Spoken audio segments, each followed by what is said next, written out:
Hello and welcome to the latest episode of the Boardmasters with me, Chris Mullins, joined once again by Chris. Hi.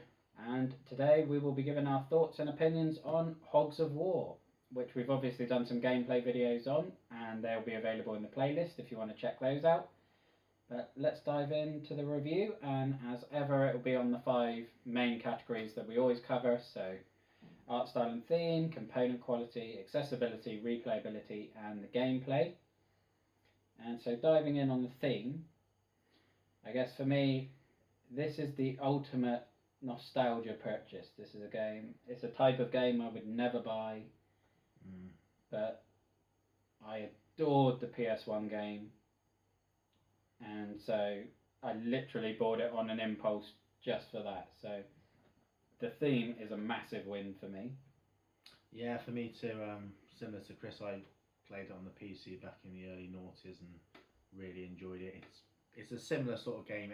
Anyone who's played Worms before, it's a similar sort of principle. You basically have to killing the opposition pigs rather than the opposition worms. But yeah, the nostalgia's there. Similar to me with Dinosaur Island, with the nostalgia element. Yeah, so yeah, really enjoyable theme. Yeah. And the art style's good fun all the way through it, isn't it? I mean, the pictures of the hogs are cool. The names are quite funny, and even the different weapon types are very, I think, accurate to the video game. So you have like the cattle prod and yeah, it's very accurate. I like the way that it's sort of the names when they die sort of represent the more German names, the British names, and you've got some Russian names, I think, as well. I think it's Russian and French, or it might be American. Well, these are obviously the Russians. Snowski. Yeah. And obviously you got the ultimate nod to Rick Mayall, who voiced the original game, and they portrayed him as a hog version of his character in Blackadder, which I think is a very nice tribute. So yeah, art style and theme is a really big win. Yeah, I think so as well. So moving on, what do you think of the components? I mean, obviously it's very limited with the components in general. The highlight of the components for me is the metal coin here, the marker, so to speak. Yeah, the first player marker. That's obviously really good quality, solid metal. Certainly if it landed on the table, it would make a dent. Yeah, I mean, they say to flip it to pick the first player, but I'm not having that flipped on the table. No chance. It's got some heft behind it, that's a fact. Definitely. But yeah, I mean, the price point is pretty low. So I think the standard game's in the £20 to £25 bracket. I think this was 40 to 45 for the Kickstarter, which came with the expansion for 2v2, which we haven't tried yet. Obviously it came with the player mats, which are pretty much the definition of basic, and you know, when it turns up posted and the player mats are wrapped around the outside of the box, which, you know, creases them before they've even arrived, kind of was pretty disappointing, because it does show a bit of a lack of care in a way, because I mean, you can't ever get them flat, so it's almost, it's probably me being stubborn actually using them. You'd probably be better off without them. Probably, yes. As you can see, the cards don't. The centre card where the crease is doesn't lie true. Yeah. So yeah, that's a bit sort of slack, I think. Even though it had a low price point, they could have at least put it in with the main game, I think, and not had the fold. Or just rolled them up. Yeah. They could have. I know it cost a bit extra on the shipping, but they could have had a tube for the player mats to go in. But they were a bit disappointing. Other than that, yeah, the tokens are pretty basic, but they're fine. They do the job.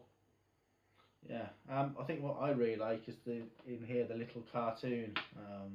Oh yeah, in the comic. It's like a little cartoon comic sort of effect here. It's just pretty much all picture driven. There's very few narrative words in there, just a few oinks and. Oh yeah, not very chatty pigs generally.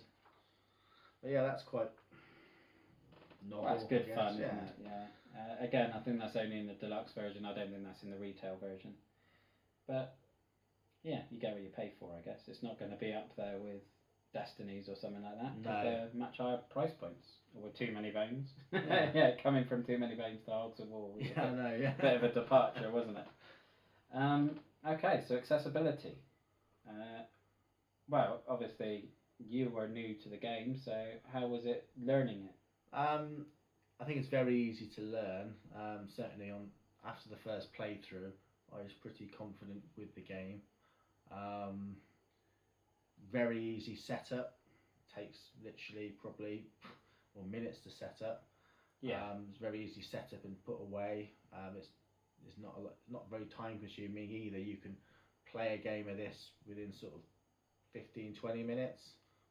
Yeah, it says 30 to 60 on the box, but I think that's probably the 2v2 when you're pushing 60, I would think. But yeah, it's easy put down and easy to pick up.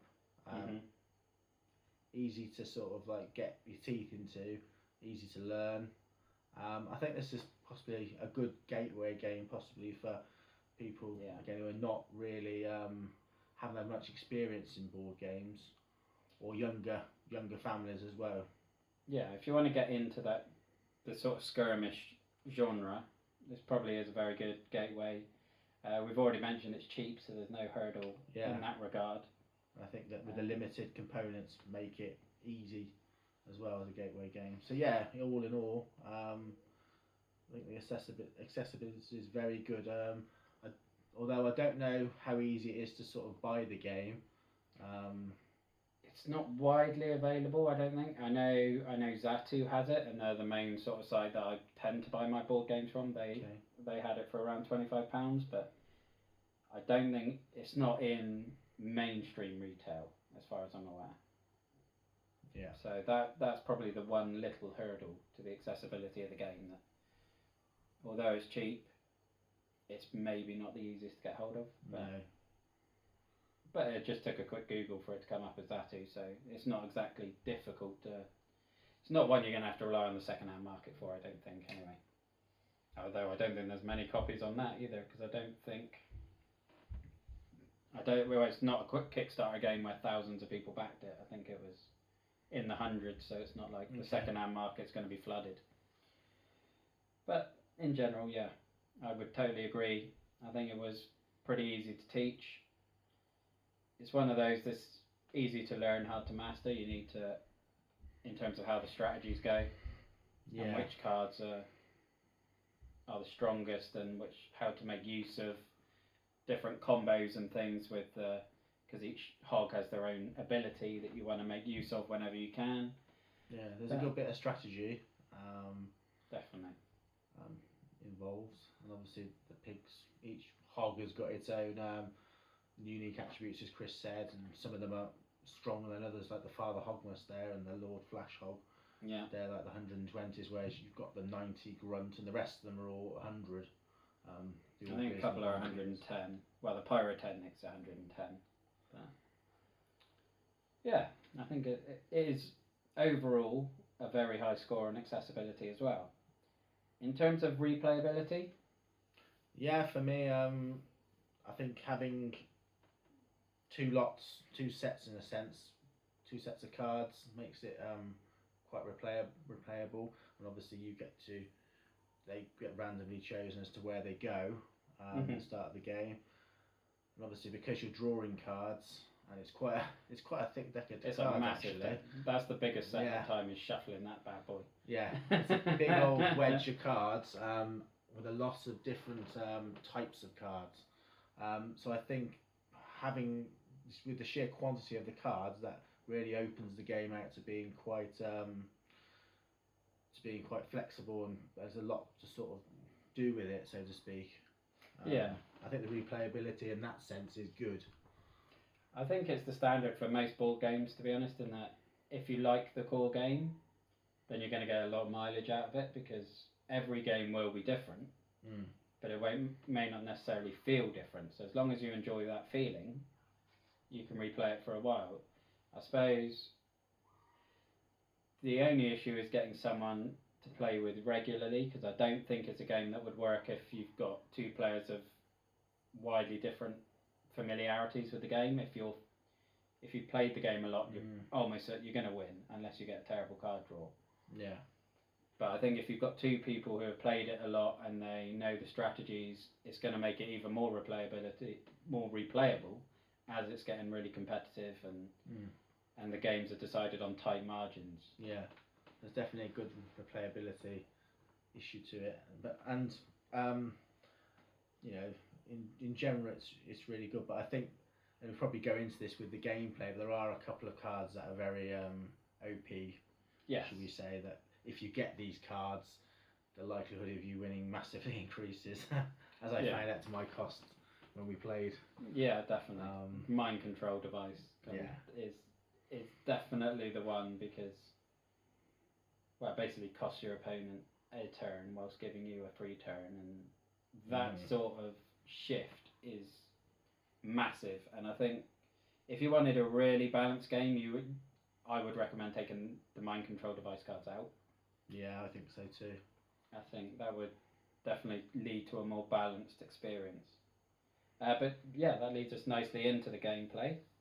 And as I sort of mentioned right at the beginning, it's generally a 2-player skirmish. You can play it 2v2. I haven't tried that because there isn't any separate rules for the 2v2.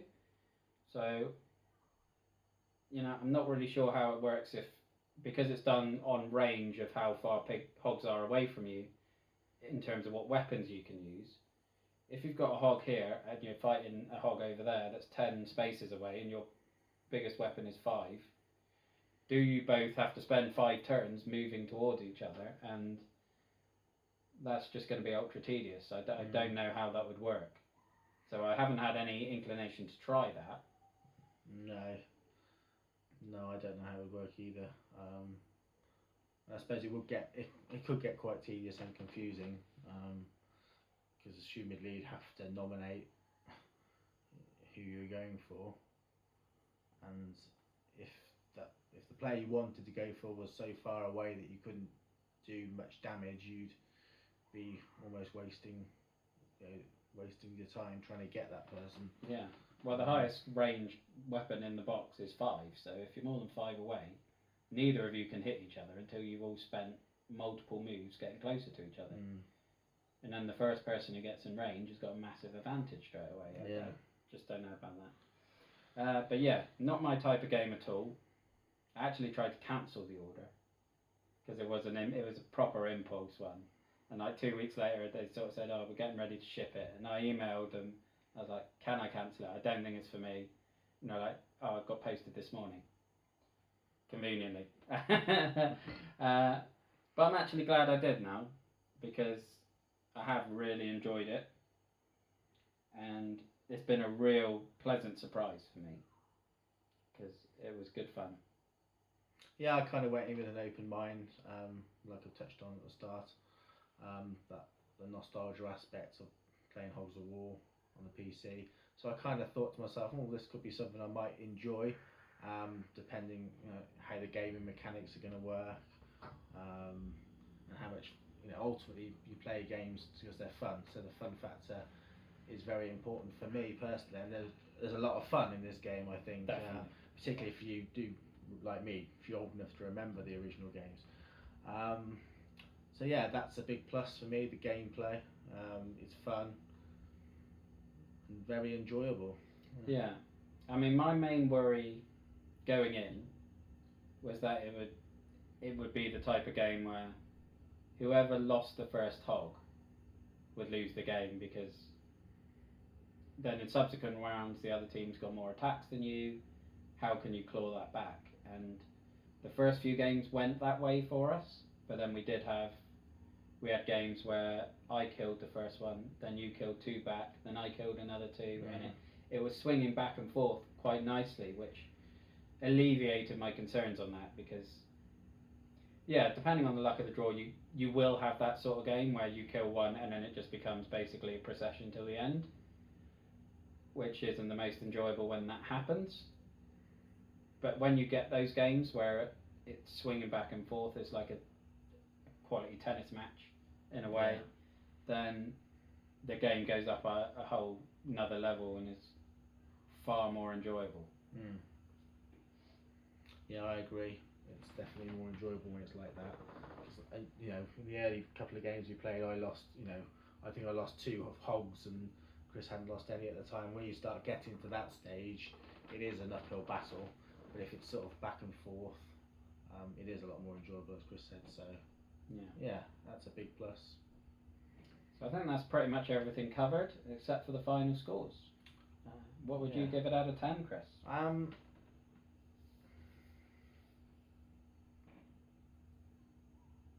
think I'd give it a 7. It is a pretty basic game. There's not a lot of components to it. But even with that said, it scores for the nostalgia aspect for me. The replayability, very good. I like the fact Accessibility. Yeah, the accessibility. The setup, it's a kind of game, if you've got limited time, this could be one of the games you could play. I like the fact that it's sort of a gateway game for newer players and for younger players. So there are a lot of plus points to this game, but I just don't think I can give it any more than a 7. Personally, so that's what I'm going to give it. Okay. I mean, I've written down an 8 out of 10.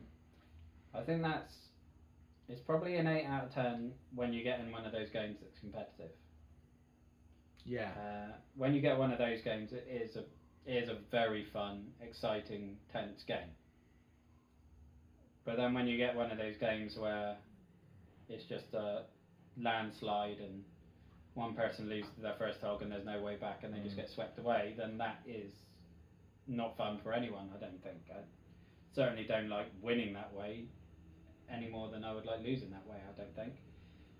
So I think I probably will knock the score down a little bit. I'm going to go with a 7.5 and just be a little bit more generous. Just because, again, it's a big winner on the theme, big winner on the accessibility, big winner on the replayability, and the gameplay really did pleasantly surprise me. And I thought I'd be sitting here saying 5 or 6 out of 10, so... Yeah, so it's surpassed your expectations. Yeah, and that may be why I've been slightly more generous, because, you know, under-promised and over-delivered, whereas... But yeah, that is our thoughts on Hogs of War. Hogs of War, the card game, not the miniatures game, which came to Kickstarter later. I don't think that's fulfilled yet, and I didn't back that one, because I've got enough miniature stuff coming. Yeah. I couldn't justify another nostalgic Hogs of War game. But yeah, that's it for our review, so we'll leave it there. Thank you very much for watching. Look after yourselves, stay safe, and have a good one. Bye bye now. Catch you later.